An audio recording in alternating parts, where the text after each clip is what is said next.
الرحمن الرحيم طاسيم تلك آيات الكتاب المبين صدقت يا رب العالمين.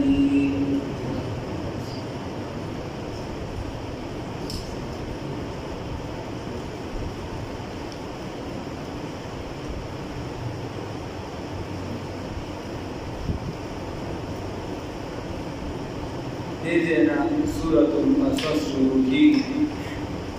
سورة القصص مکی معظمی کی را نازل شوی.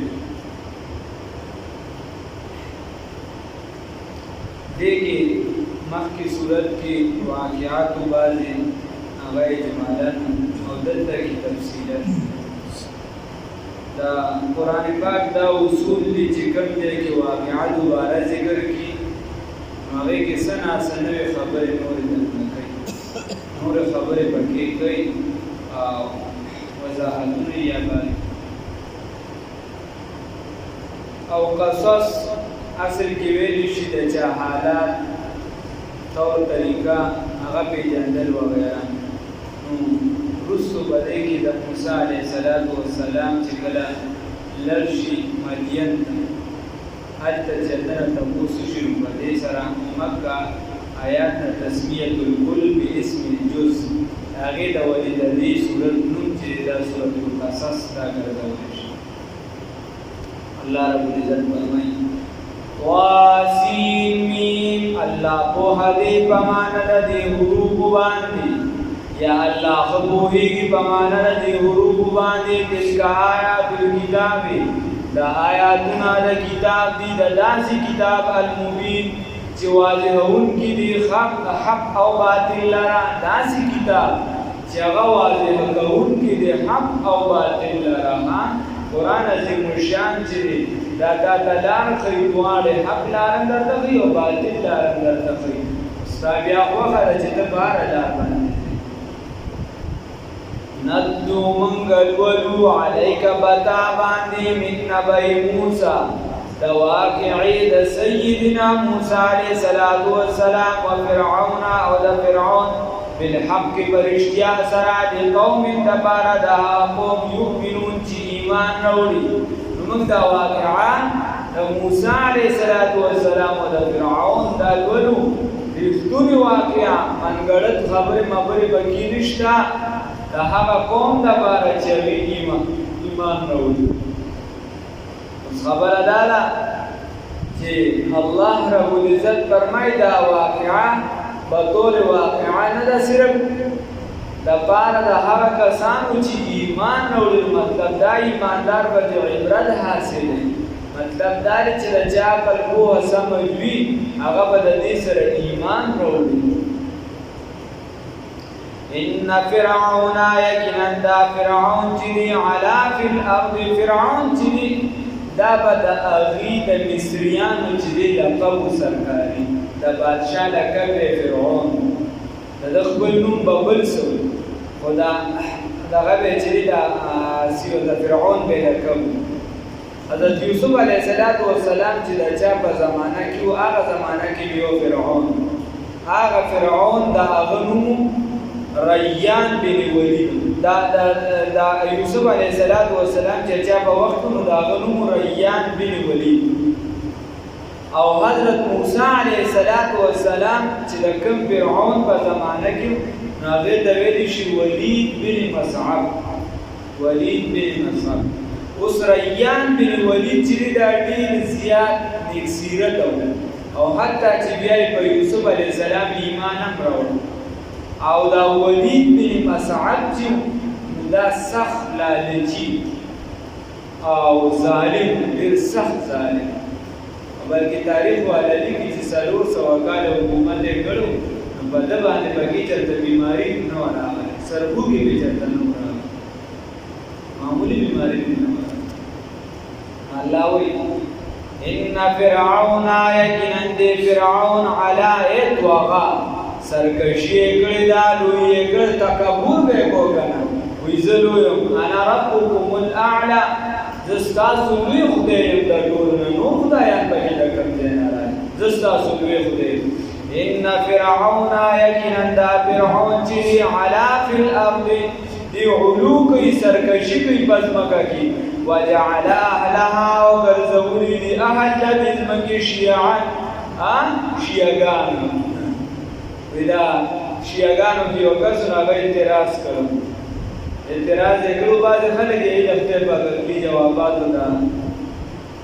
ذهن ولا تیز ورکړي هغه سوال کړو هغه وی چې ګوره تاسو چې مونږ ته وایي چې شیعګان سم نه دي نو د ابراهیم علیه السلام ابراهیم هم ګوره د شیعګان نه و ابراهیم علیه السلام هم شیعه و نعوذ بالله من ذلک بل ورسره چې تقوا کې ولاړ و هغه حاضر جواب وایي نه ابراهیم علیه السلام داسې لږ لرې تېر شوی یا لرې نو تاسو هغه ته داسې نږدې نه یې هغه ته نه ورسېد هغه نه دا فرعون له وروستو راغلی تاسو فرعون ته ورنږدې نو خدای پاک وایي چې وجعل اهلها شیعا د فرعون دا کار و چې دا خلک شیعګان ګرځولي نو داسې شیعګان یې د فرعون خو الله دلته وایي نه وجعل اهلها وګرځولي اهل د دې ځمکې شیعا ډلې ډلې فرعون داسې کار کړو چې د خلکو کې اختلاف پیدا کړو مضبوط چې خلکو کې اختلاف هغه به ټول چې باچا ته محتاج یو بل سره به جنګېده کمزور او باچا ته محتاج د حکومت دکه شان چې دی دا برطانیې والدایي چې کومه پالیسي وه دکه پالیسي وه چې لړاو او حکومت کړه دې خپلو کې جنګوه په مختلفو مسایلو باندې خو د مسایلو بنیاد هغه ورته دکې خلکو یې هغه عالم نه وي چې په هغه د خلکو اعتماد وي هغه دونه جنګ جګړو ته غریب روزګار نه وي جنګ جګړې چې کوم کوي هغه نو خبره کوي هغه وایي د دین دا پالیسي وه دا د روحباني ایجاد کوونکي چې دی هغه فرعون ده دی چې به خلک په خپلو کې جنګاوه د پاسه بې حکومت کوه او دکه شان چې دی یوه معنی بل هم راځي وجعل اهلها شیعا او ګرځولي و د دې ځمکې دا خلک طبقات طبقې ګرځولي ګوره قبطي چې کوم قوم نو حکومت په ټولو امورو باندې قابض و په هر څه د هغوی مشري وه او د بني اسرائیل چې کوم نو هغه خپل ټوک روټۍ ته محتاج یعنی د نن سبا نظام ظالم پکې رسته رسه کېده او مظلوم پکې رسته رسه تباه کېده طبقاتي نظام یې جوړ کړی و شرک فرعون الله وایي دا دواړه صحیح نه دي دا سرکشي ده وجعل اهلها وګرځولي و اهل د دې ځمکې شیعان ټولګي ډلې یا طبقې یستضعف طائفة چې کمزوري کړې وه یوه ډله کمزوري کړې وه منهم د دوی یذبح ابناهم چې حلالول به بچیان د دې هلکان به ورته حلالول نو مفسرینو لیکلي څه 12,000 ماشومان دا فرعون حلال کړي 12,000 یو قتل سے بچوں کے وہ بدنام نہ ہوتا افسوس کے فرعون کو کالج کی نسولی اکبر آبادی وی چې هغه د بچو په قتل باندې بدنامېده نه خو افسوس دی چې زموږ ته د کالجونو نه نه وتې دا طریقې ورته چا نه وي ښولې چې یو بم راغورځوه بیا هم ته دهشتګرد نه یې دوه راغورځوه کلي په بله باندې اړوه د مسلمانانو ملکونه تباه کوه بیا هم ته پاکې او هغه دهشتګرد چې دي هغه مسلمانان دي ځکه چې تا تباه کړو تا بېخوره کړو تا چې دی نیست و نابود وجعل اهلها وګرځولي و اهل د دې شیعان ډلې یستضعف طائفة چې کمزوروله وي یوه ډله چې کمزوري کوله یوه ډله منهم د دوی نه یذبح ابناهم چې حلالول به ورته هلکان ویستحیي نساءهم او پرېښودلې به ورته جینکې به پرېښودلې وجه دا وه فرعون یو خوب لیدلی او نجومیان چې دي دا په هر ځای باندې هر ځای کې چې دي دا تباه او برباد دي دی ورته وی چې د خوب دا تعبیر دی چې د بني اسرائیلو نه به یو کس پیدا کېږي خوب کوم یې لیدلي کوم نو یو خبره به کېدا ده چې د خوب لیدلي و چې د فلسطین د طرف نه یو اور زما پسې را روان دی هغې د تعبیر کوي ورته د بني اسرائیلو کې به یو ماشوم پیدا کېږي هغه د لاسه به ستا دا ټوله بادشاهي ختمېږي نو ظالمه چې تعبیر یې وکړي کیسې درته ختمه کړه بس تا به اوس دغه شانه کیدی شي حقیقت دغه دی چې دغه شان به کېږي او دا خو یو عام کس تعبیر وکړو او بیا چې کومه د خدای پاکه ډله فیصله ده چې خدای کومه کړې ده هغه خو باسي کېږي هغې کې به وخت باندې خو راځي نو وایي ویستحیي نساءهم او پرېښودلې به یې جینه کېدلې ځکه په هغې باندې به خدمت کوو انه کان یقینا هو دا فرعون من المفسدین د فسادیانو نه د شریرونه ونريد ومنګ اراده وکړه ان نمنا چې احسان وکړو علی الذین بهغه کسانو باندې استضعفوا چې دي کمزوري ګرځولي وو چې دي کمزوري کړو الله رب العزت فرمایي نو موږ اراده وکړه یا الذین هغه کسان استضعفوا چې بګاریانو د دې په الارض پسمکا کې ونجعلهم چې وګرځو دوی لرا ائمه سربراهان مشران مقتدا ونجعلهم وګرځو دوی لرا الوارثین وارثان د مصر د خاورې وي موږ اراده وکړه الله رب العزت فرمایي چې څوک چې احسان وکړو په هغه کسانو باندې چې هغه کمزوري پسمکا کې او وګرځو دوی لرا مقتدایان پیشوایان او دوی د ځمکې وارثان وګرځو دا یاد ساته چې د دینه دا معلومه شو یو بله مسله ترې ووته چې د پیغمبر کله خلکو سره لګیا وي او د خلکو ته راشي نو یو دی کې دا کار کوي د مضبوطو خلکو نه د ظالمانو نه هغه بادشاهي او حکومت راوباسي د مظلومو بېکسو او مجبورو خلکو په لاسو کې دغه بادشاهي ورکوي په دې باندې سختې تېرې شوي تکالیف یې پرې تېر شوي دي دې د غریب پاتو درد باندې پوهېږي او کوم چې په بنګلو کې وي خانان وي مالداران وي اگر چې موږ ته په قسم ښکاري دا پیسو والا دې به مال ادا کړي دې د غریب په درد غم باندې نه پوهېږي د دې وجې پیغمبر چې به راغی یو به دا کار کوو ونريد خلق به د غلامین او باسل د غلامین به هلوزي چې ته د ظالم نه حکومت وباسې او مظلوم دی ورکړي ونريد ومنګ اراده وکړله ان نمن چې احسان وکړو علی الذین په هغه کسانو باندې استضعفوا چې کمزوره کړي شوي فی الارض په ځمکه کې ونجعلهم او وګرځو دوی لره ائمة مشران پیشوایان ونجعلهم او وګرځو دوی لره الوارثین وارثان د ځمکې د مصر ونمکن لهم او حکومت ورکړو دوی لره فی الارض په ځمکه کې او حکومت ورکړو دوی لره په ځمکه کې ونري فرعون وخالو فرعون تا وهامان وهامان تا وجنوده نو هامان د وزیر اعظم وهان وجنوده ما والاخكر دتا منهم دجونا ما كانوا ما غلبا كانوا يحسرون چې د هغې نه یریږي چې د هغې نه یریدل الله رب العزت فرمایي موږ غواړو دا چې دې له څه وکړو د فرعونیانو ته هامان ته وښایو چې بهي دا تاسو چې د څه نه یریږئ ما د هغه غلبه ورته وښایو یا کانو یحذرون چې دې تېرېدل نو الله ورته په سترګو وښودل دې ورته کتو په دریاب لاړ غرق شو او موسی علیه السلام د خدای برې ورکړه واوحینا او موږ القا وکړله الی ام موسی هغه مور د موسی علیه السلام ته ان ارضعه ان دا خبره ارضعه چې پی ورکړي خپل بچي لره د موسی علیه السلام مور وه نو موسی علیه السلام چې په کوم وخت کې پیدا شي په هغه وخت کې به دې ماشومان حلالول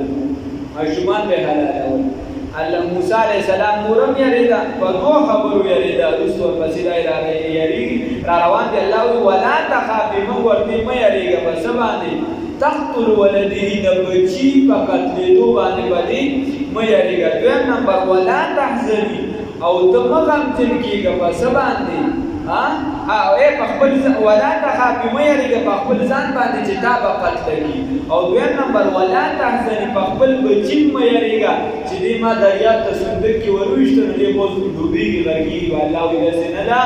بلکې پرېږده بس یریږه ما. الله وی واوحینا الی ام موسی من په زړه کې ورواچو. نو دلته وحی په معنا د القا ده چې چاله په زړه کې یو خبره ورواچي. لکه الله رب العزت بل ځای فرمایي چې موږ چاله د شاتو مچې ته موږ وحی وکړه. هلته د وحی نه د پیغمبرۍ وحی مراد نه ده. موږ هغې کې دا خبره مضبوطه کړله چې به یې شات تیاروه په دې طریقه باندې. دکه شان چې دی او ښځه په ښځو کې حدیث شریف کې راځي چې د سره او قرآن کې بلکې راغلی آیات دی چې په ښځو کې پیغمبر نشته. نو ښځو کې پیغمبر نه دی راغلی. نو د دې وجې دا وحي په مراد د القا ده. یا بعضې مفسرین وایي چې فرشته والله ده دا شي. نو که داسې هم راغلي څه خبره نه ده دا د وحي هغه نه ده کومه چې انبیا کرامو ته راځي. واوحینا من القا وکړله الی ام موسی هغه مور ده موسی علیه السلام ته ان د دې خبرې ارجعیه چې څه ورکوه تی ورکا پی ورکا دی ماشوم نه فاذا خفتی بس هر کله چې ته یریږي علیه په ده باندې بس هر کله چې یریږي بیا یاره زیاته شي چونکې ماشوم دې موسرورو راغټېږي. نو هر کله چې ته یریږي علیه په ده باندې فالقیه واچوه ده لره فی الیم په دریاب کې. بیا یې په دریاب کې واچوه نو دریاب کې ګزارول نه. دنیا دا د دارالاسباب ځای دی. دارالاسباب ودونه استعمالي اسباب به استعمالي. د صندوق کې بند کا صندوق کې به واچي یا به مکمل بند کړي چې یو څو دم پکې پاتې نه شي او بیا هغه په اوبو کې راوکړه. بیا نور زمونږ کار دی تا خپل تدبیر وکړه. اوس تقدیر فیصله چې څه د الله رب العزت بیا به خبرې مه کوئ. واوحینا ومن وحی وکړه الی ام موسی مور د موسی علیه السلام ته ان د دې خبرې ارجعیه چې پی ورکړه دې ماشوم لره فاذا په هغه وخت کې خفتې چې ته یریږي علیه په ده باندې فالقیه نو بیا څه وکړه واچوه ده لره وغورځوه ده لره فی الیم په دریاب کې ولا تخافي او ته مه یریږه په قتل د خپل ځان باندې ولا تحزني او ته مه غمجن کېږه په ډوبېدو د دې ماشوم باندې انا یقینا موږ رادوه راواپس کوو ده لره الیکې تا ته. دا ماشوم به بیا تا ته راواپس کوو بلکې پیسې به هم درکوي چې د ماشوم لره پی ورکړه. الیکې تا ته وجاعلوه وګرځوو به ده لره من المرسلین د پیغمبرانو نه. نو الله رب العزت دې وګرځو د پیغمبرانو نه په دریاب کې صندوق روانو. نو یا هلته کې چې د فرعون دې کور ته د رودینیل نه یو نهر هغه پروت و. د ده د لور بیماري وه څوک وایي برګین هغه به چې دی هغې به په دې باندې طبیبان ورته وایي چې روزانه به پنځه لامبې په دغه اوبو باندې. او یا داسې وه بیماري نه وه د ده نوکران لګیا او د سیند په غاړه یې کار کوه دغه څومره راټینګ کړ یا په دغه نهر کې راغی د دې کوره پورې راورسېد او بیا یې خپلې لور چې دی راوچت کړ چې څنګه لاس که ورته نو دې بیماري ښه شوه. یا هغه نوکرانو راوړو اسیه بیبي مو فرعون مو. نو اسیې بیبي ورته وویل فرعون ورته وویل چې هله کېدای شي چې دا مکه ماشوم یې د باندې په چا شک دی دې به قتل کړو. اسیې بیبي ورته وویل چې نه دې خو ډېر ښکلی دی. مفسرینو لیکلي چې د ده په تندي کې یو نورانیت و. هغې ته چا به چې موسی علیه السلام ته کتو د ده سره به یې مینه محبت زیاتېده. په دویم ځل به یې کته د هغې نه به یې زیاتېده. په درېیم ځل به یې چې څومره به ورته ډېر کته دومره به یې مینه محبت ورسره زیاتېده. هغې ورته وایي چې نه دا خو ډېر ښکلی ماشوم دی کېدای شي زموږ فاسد هلکان اولاد نشته. الله رب العزت په دې کې زموږ دپاره ډېر لوی خیر وي. قریبه ده چې زموږ دپاره پکې لوی خیر وي نو دې به موږ په خپل بچي باندې ونیسو. بیا انما الاعمال بالنیات د هغې نیت سم و خدای ورته ایمان ورکړه. د ده نیت خراب و ته پر کافر د دنیا نه الله رب العزت دې موږ ته